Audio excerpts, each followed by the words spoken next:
train dynamics and rail grinding.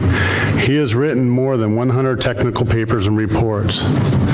Through the TTCI exchange program with North American Freight Railroad, Scott has had the privilege of spending a year with the NS Research and Test Group investigating derailments and issues associated with maintenance of way. Scott holds a BS in mechanical engineering and an MS in industrial and systems engineering. So please welcome Scott Cummings. Thank you.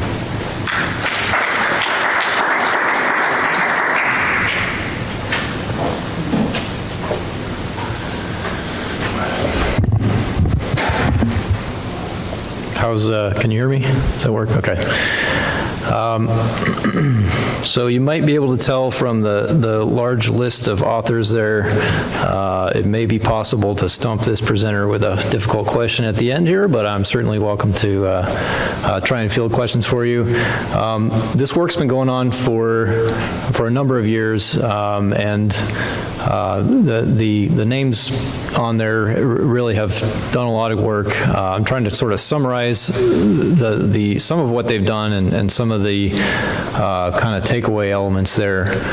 But I don't generally go off notes, but I was looking at this last night and thinking there were a lot of little points that I didn't want to forget to mention. So if you'll bear with me, I am gonna glance at this occasionally. Now I've got, I guess, one timekeeping thing. I've got till 4 o'clock. Is that correct?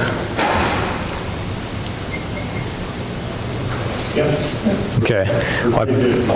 All right. I probably don't have that much presentation material, so I don't know how we want to do that. I mean, I'm happy to answer questions as long as they keep coming in, but okay.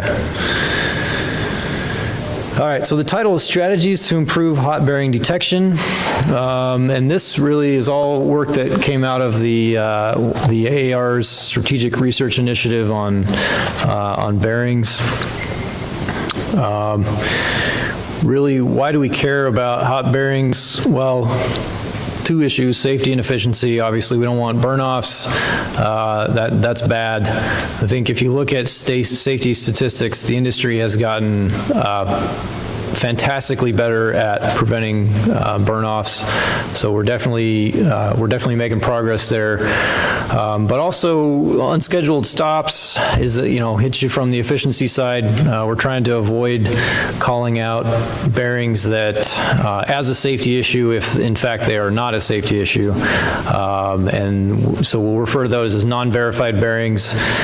These are bearings that we think show up hot on a hot box detection system, but go through the teardown process and you can't find anything wrong with them. So that drives up costs, and we want to try and avoid that if possible.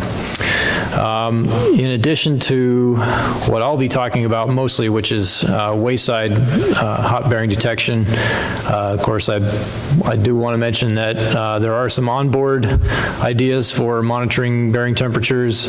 I'm not going to cover any of that in this. And certainly the acoustic bearing detection systems that are out there have dramatically improved the industry's ability to identify and remove bearings that before they really become problems. So temperatures, obviously what we're talking about here, but also sound with the acoustic and possibly even vibration if you're going to an onboard system. So there's multiple ways of trying to identify bearings that are in need of coming out because they could be turning into a problem in the near future. So really, this presentation is going to cover some of the specific issues associated with wayside hot bearing detection, kind of the current status of what we're doing now, and some potential change that we looked at, and kind of where we see maybe the future going on that. So, I don't know, I always find the cutaway bearing graphic to be not only useful, but kind of fun to look at, so I threw it in here. And obviously, the components of interest are the roller assemblies, the inboard and outboard roller assemblies. When those start to heat up, that spells trouble. Those are the parts that we really care about. The seals that hold the grease in are far less important, but wind up being being an issue for wayside hot box detector, hot bearing detection, because they can give false positives. So the goal here is to identify when the roller bearing assemblies are heating up and avoid identifying when it's just a seal issue. So some examples of wayside systems. The photos on the left show the kind of typical single scan HPD systems. TTCI, as I'll expand on in this presentation, but TTCI did a number of different tests looking at where the single scan unit is aimed as far as what part of the bearing we're trying to look at. So the lower left photo then shows 3 different alternatives that were tested at TTC. And then the 2 photos on the right show a couple different styles of multi-scan systems. So instead of putting up a single line where you're trying to look at bearings going across, they're fanned out, so they've got multiple different lines that they're looking at laterally across the dimension of the bearing, which can help address a lot of the issues that I'll be describing in detail here.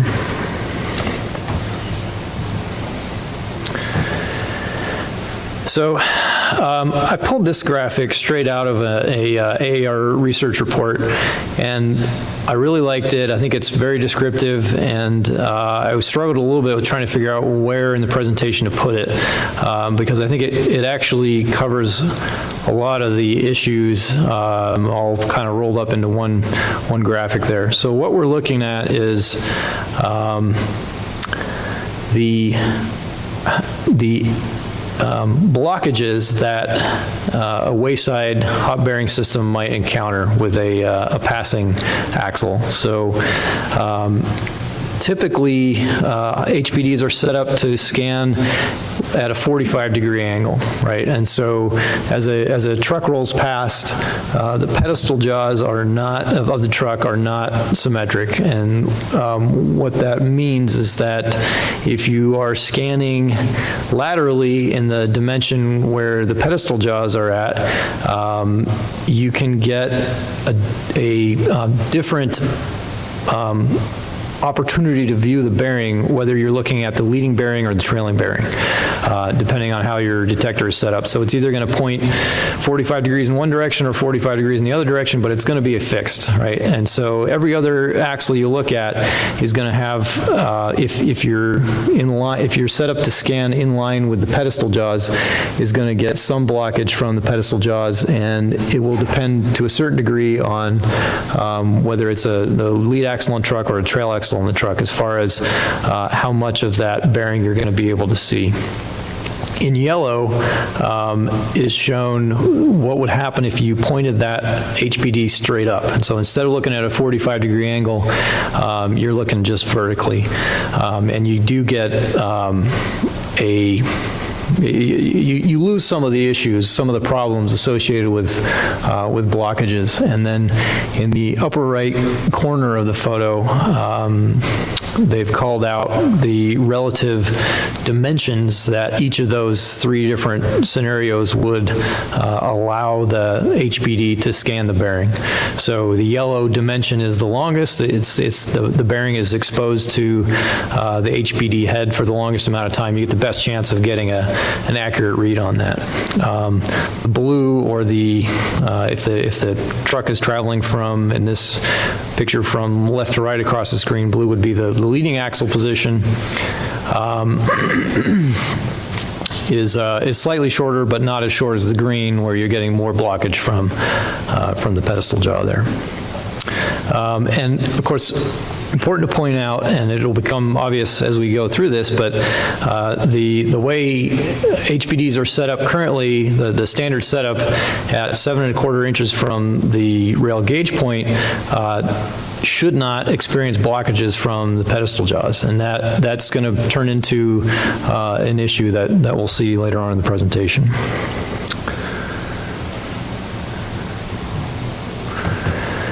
Okay, so the next series of slides are going to contain thermal camera images from bearings that have gone by. So we set up a thermal camera out in revenue service, and we're trying to capture data in terms of kind of to really get a good sense of not only how hot bearings were, but where physically in the system things were getting hot.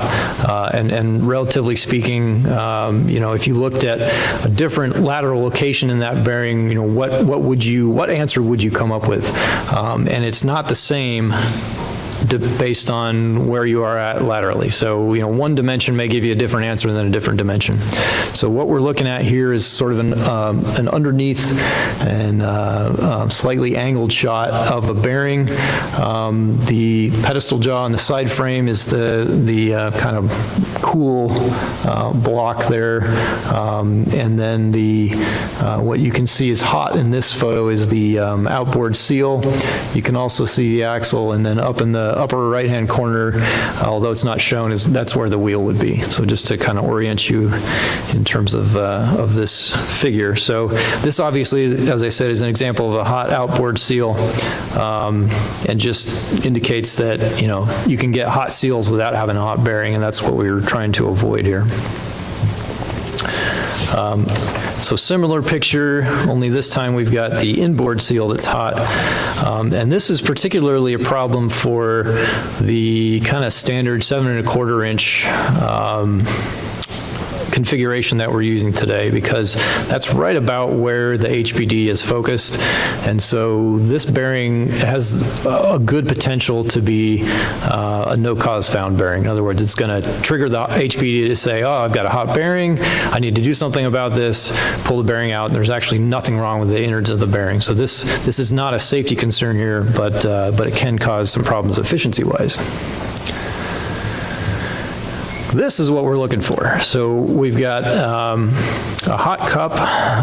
The seals aren't particularly hot, but the cup certainly is. And this is a bearing that we want to try and pick out and say, hey, that bearing is warmer than we want. We need to take a better look at that. Here's another shot. This is nearly uniform heating, so this is probably a good indication that this bearing has been running fairly warm for some amount of time, enough to where it's actually been able to propagate that heat into the axle, into the backing ring. And this obviously would be an easy bearing to pick up almost no matter where you focused, right? So this one would be hard to miss, as opposed to the previous one where it was more just in the cup itself. And here you can see the inboard roller assembly is getting pretty hot, whereas the outboard roller assembly is not. And because there is a pretty good temperature distribution across even the cup itself, this is an indication that this bearing here is probably very recently getting warm. So this would be one that we'd want to pick out. This would be a good one to get for sure.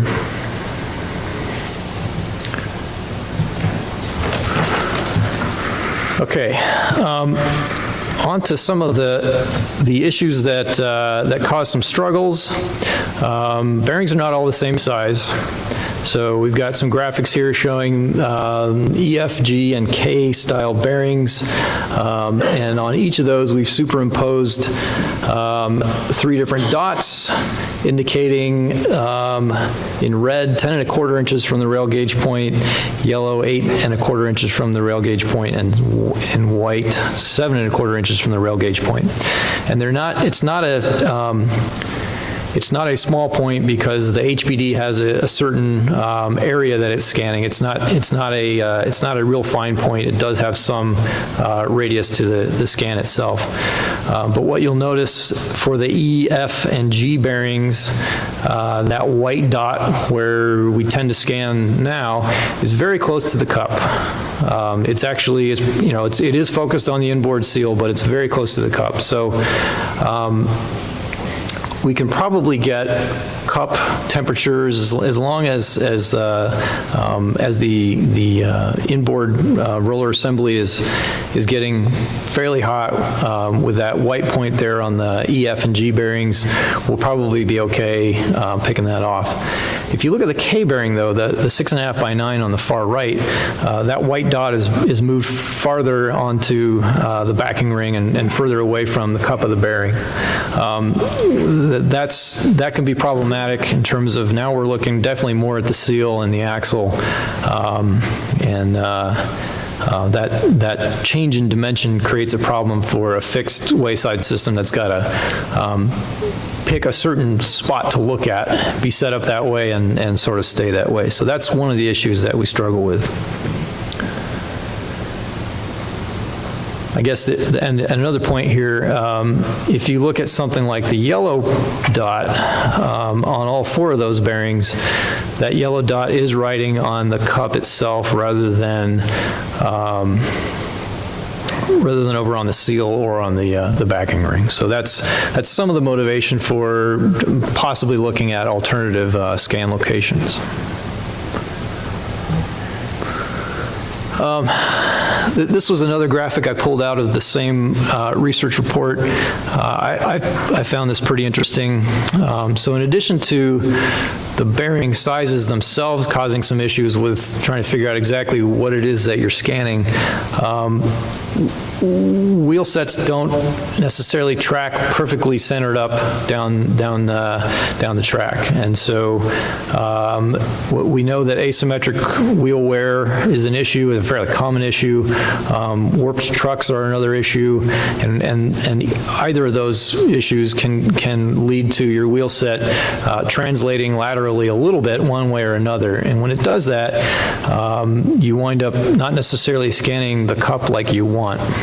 So to take a look at this, we developed the device on the left there, which is a combination of 3 lasers and a video camera, and we can mount this onto the HBD mount system. So it's looking up directly like an HBD would, and we've got those lasers representing the 3 different lateral distances or locations from the rail gauge point that you can see down in the lower left-hand corner there. And so we pulled individual screen grabs from the video for 4 different bearing passes here, and to kind of highlight what's going on. In the green arrows, we've sort of outlined the dimensions of the bearing cup that we want to be scanning, and in the white arrows, we've outlined the lateral dimensions of the backing ring, which is, of course, not as much what we want to be scanning. And you can see, if you look carefully, actually that's going to be pretty hard to see on that display, unfortunately, but there are, trust me when I say that there are small laser dots up there that are very visible on a high resolution image of those photos, and based on those 3 laser dots that showed up in the screen grabs, we were able to generate the gray dot, which is supposed to be representative of the 7¼ inch scan zone that you get typically from an HBD. So unfortunately, those, I guess you can, if you squint a little bit, you can sort of see the laser dots, but essentially we just use the lasers to locate where the gray dot would be. So the 2 upper photos on the right are Class G bearings. The one on the left is the Class G bearing tracking near the center.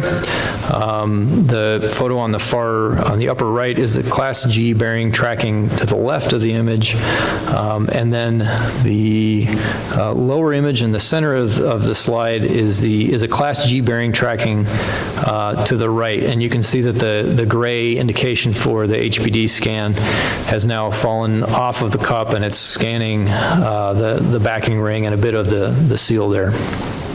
And the final photo in the bottom right-hand corner is that's a Class K bearing, and we are not on the cup whatsoever there. We are scanning the backing ring. So in addition to different bearing sizes, we've also got to deal with, lateral tracking issues of wheel sets. So just some of the issues to overcome with a fixed wayside system. So to address some of this, we went out to the industry and asked for donations of wheel sets that had triggered HPD systems and had then subsequently failed a hand roll to the point where we were fairly confident that those bearings truly were hot when running around in revenue service. And we set up a hospital train. So this now is different kinds of cars, different sizes of bearings from naturally occurring bearing defects in revenue service, and we were able to run this train over a number of different configurations of HPD to try and look at what the different systems were able to find. In addition to that, we also set up some artificial bearing heat by using some heat pads on a curved metal plate that we bolted basically right in front of the bearing race to basically be able to definitely generate a controlled amount of heat and see what the systems would respond back with. So we were monitoring the temperatures of the bearings themselves while this train was rolling back and forth, both with thermocouples, and we also used some infrared sensors that were on the hospital train itself.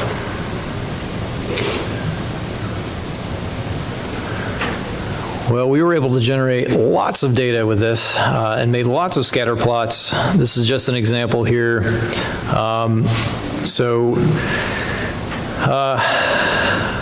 On the y-axis of each small plot is the actual temperature as determined by a thermocouple that was attached to that bearing. On the y-axis of each small plot is the reported value from a different HPD technology. So a perfect match between the thermocouple and the HPD would show up on those diagonal blue lines. And then the individual plots are organized into different rows of some of the different technologies and configurations that we looked at. In addition to that, we also separated out the leading axles from the trailing axles. So lead axles show up in black dots, trail axles show up in red squares, and you can see if you look at this that we had some differences that we were able to see between leading and trailing axles, or the black and red dots, for some systems more than others. And if you look at the systems down on the bottom row and the last system on the right of the third row, you can see that they overlay fairly well with the blue diagonal line. And that's an indication that those systems performed very well in terms of the onboard thermocouples gave a very similar answer to what the HPD system reported for each of those axles that went by.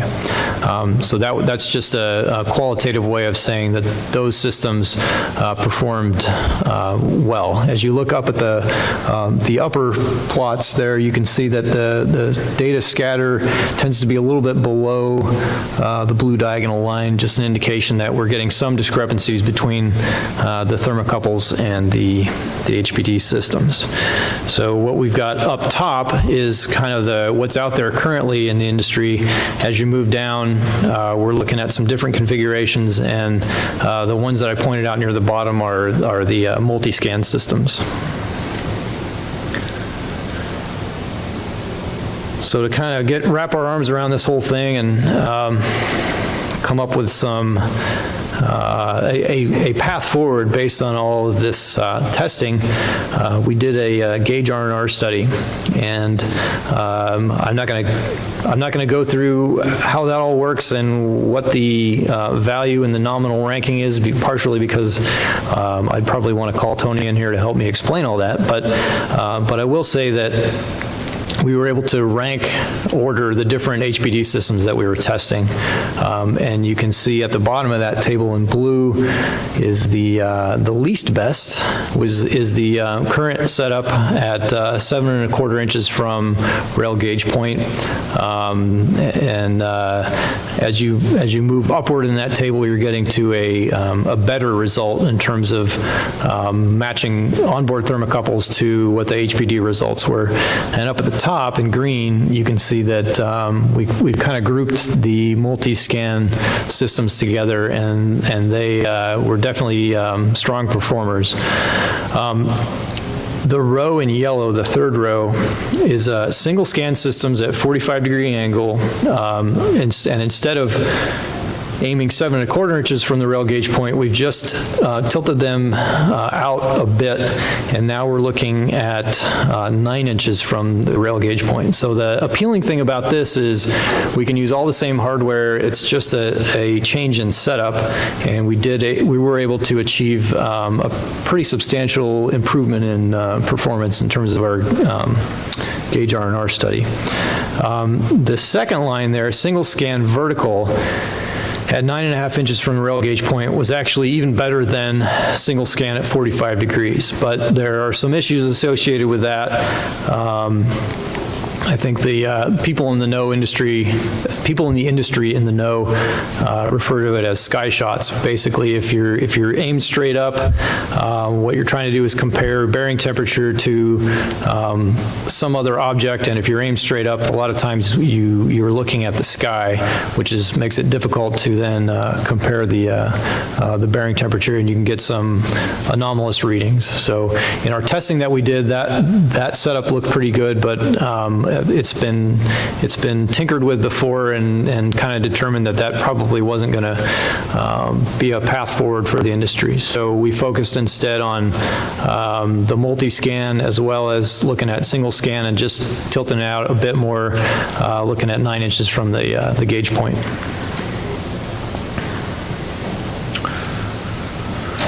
So, as I said, 9 inches had some advantages, but it also has some issues that that I mentioned before, that we investigated, namely that there are some obstructions that are problematic for scanning at that location.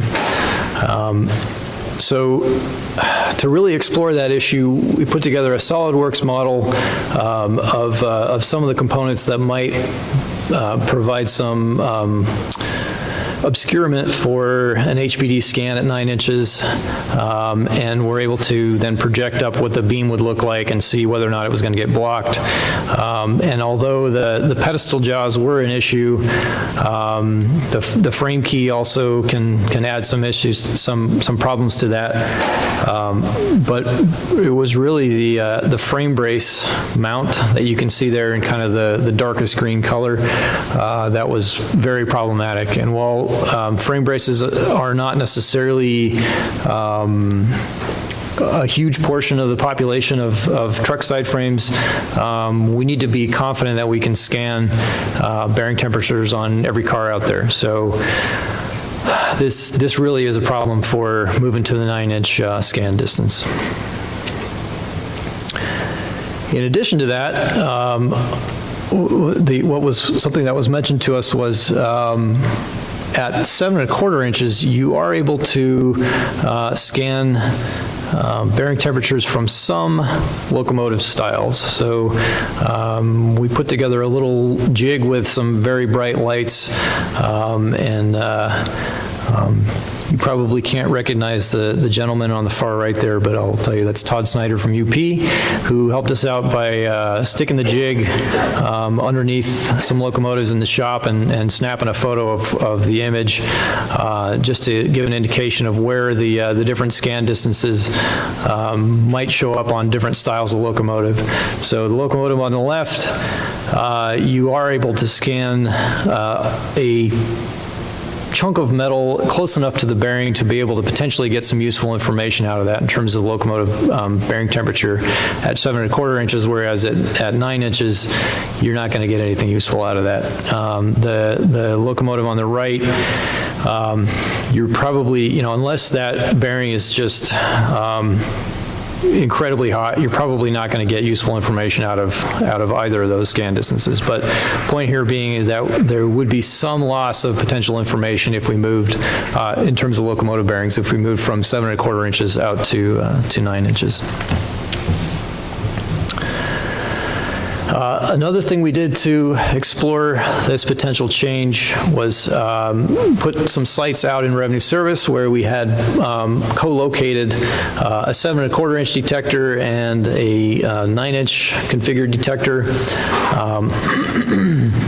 So we're able to simultaneously scan bearings as they go through, and then take a look at that data. So we're able to gather lots and lots of data as opposed to the testing that we did at TTC, which, although it was more controlled, we definitely had less data available to us.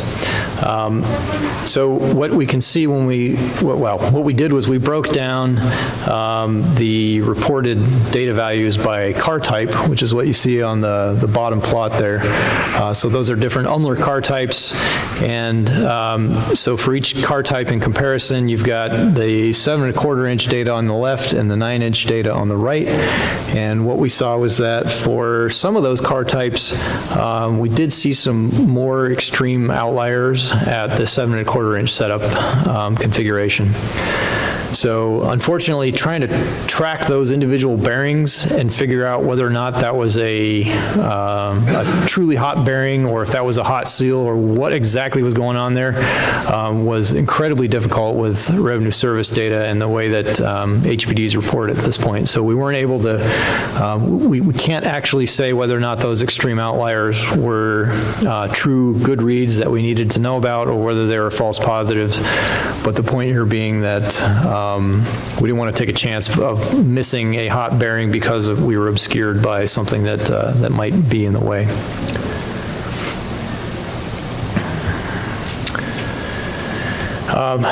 As I said, the other technology that looked very appealing based on the testing that we did at TTC was the multi-scan HPD.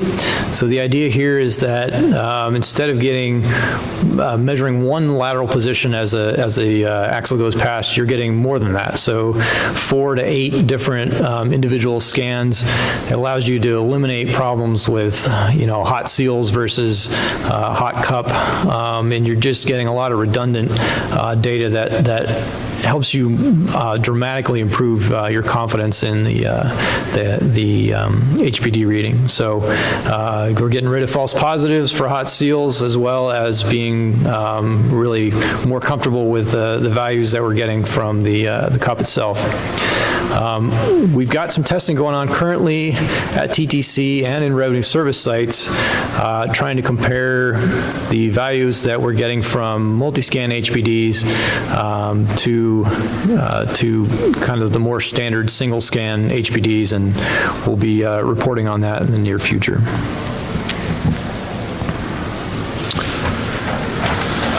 So, conclusions and future work. There are some issues that need to definitely be considered when deploying wayside single-scan HPDs. The bearing sizes, as well as the lateral shifting that can occur in wheel sets, do definitely present some challenges. As I said, I think the industry's made some great strides in improving the safety with a big reduction in burn-offs, but certainly that's been a little bit more of a data-driven process, as well as the introduction of some acoustic bearing detector technologies. So we're doing more useful things with the data that hot box detectors are giving us without necessarily improving the hardware itself or how it's configured. So what this project was trying to look at was, is there a way we can improve the setup to to get better data instead of trying to just do better things with the same data. But what we found really, although in controlled testing, we did see some improvement by moving from 7¼ inches setup to 9 inches from the rail gauge point, was that the obstructions or potential obstructions that maybe not all cars would experience, but certainly some cars and enough to be a concern, led us to not recommend changing to the 9-inch configuration at this time. The multi-scan technology is certainly something that we're interested in. As I said, we've got some tests that are underway now. As you know, with anything in the railroad industry, cost benefit is something of interest to everybody. So we want to make sure that if there are systems that we can deploy out there that provide us a better answer, that does give us a positive cost benefit as well. So as I said, we're already doing good things with the data that we've got, but it may be that an improved system giving us better data allows us to take yet another step up. And then finally, one question that's been asked of us is how far apart on the track should individual hot box detector systems be placed? Is there a particular number of miles that's optimal in terms of how they're deployed across the network? So we've looked at that a number of ways. I'm not going to discuss that here. That study really is under review right now, and we'll be publishing that in 2017. But just to give you an idea that it is something that we're looking at, and that work is going on now. And then finally, what I presented here is basically pulling snippets from our report and the TDs that are shown up there. Although the final bullet says AAR members can obtain copies by emailing a request to Kathy Drotar, I think anybody can obtain them, and I believe they are the TDs are free of charge to AAR members. There's a nominal cost to non-AAR members, but the TDs and the R report are available. So if you want to read up in detail on anything more, you're certainly welcome to do that. And with that, I think I'll open it up to any questions that people might have. In your introduction, you said that there's been a significant improvement in the number of setouts due to hot bearings. What order of magnitude, do you have any data that compares setouts today versus 10 years ago, or can you quantify it in any way? Yeah, I'm not sure I said setouts. I think the safety condition in terms of a reduction in incidents due to burn-off journals has definitely come down. I don't have those stats in front of me. You know, if I was going to take a swag at it, I would say it's been cut in half. So, but I'd have to look that up.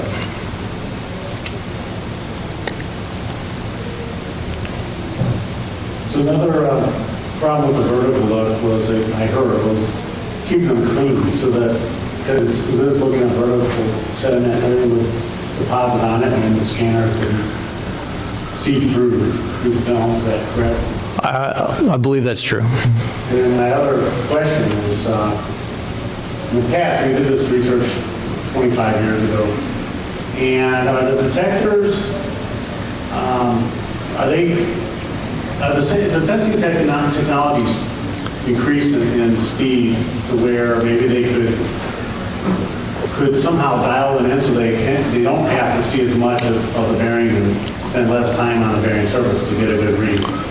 How are they working out? Because back, again, 30 years ago, they would see the heat, and those blockages would there was not enough time on that heat for the sensor to saturate and actually read a good temperature. It was actually being cut off. It couldn't be responsive enough.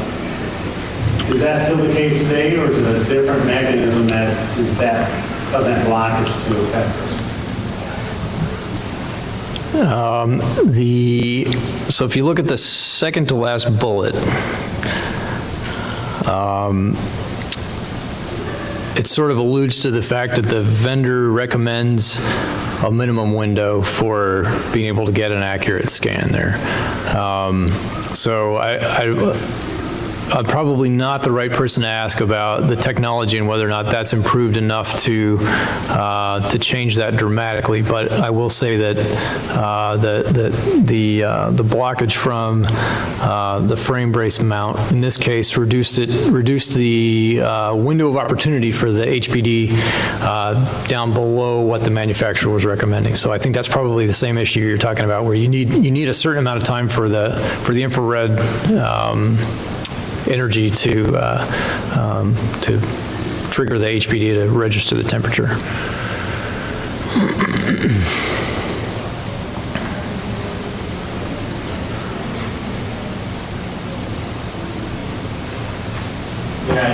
You mentioned the seal is kind of the source of the heat, and have you done research on the type of seals? Any type of seals? What's the percentage of the problem of the seal? Have we done research on that? Oh, yeah. Is that the question? Yeah. And on the type of research, on the seal, like rubber type, plastic type. No, we haven't. I know that the bearing manufacturers have come up with some labyrinth seals. It's sort of a non-contacting seal rather than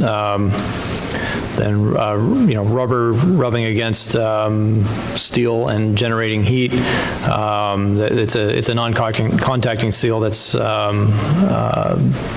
designed to stay cooler in general. So it's not something that we've looked at in particular. Okay, so that set out due to the seal heat is more focused, is more related to the contacting seal or more related to the in general? Well, I think the design idea behind a non-contacting seal is to not produce heat in service. But we didn't drill into the root cause of warm seals. We're just, I guess, basically acknowledging the fact that there are some out there, and they can, particularly the way that current HPDs are typically configured, they can result in the HPD thinking that it's seeing a warm temperature where, in fact, the components that you really care about in the bearing may not be that warm at all.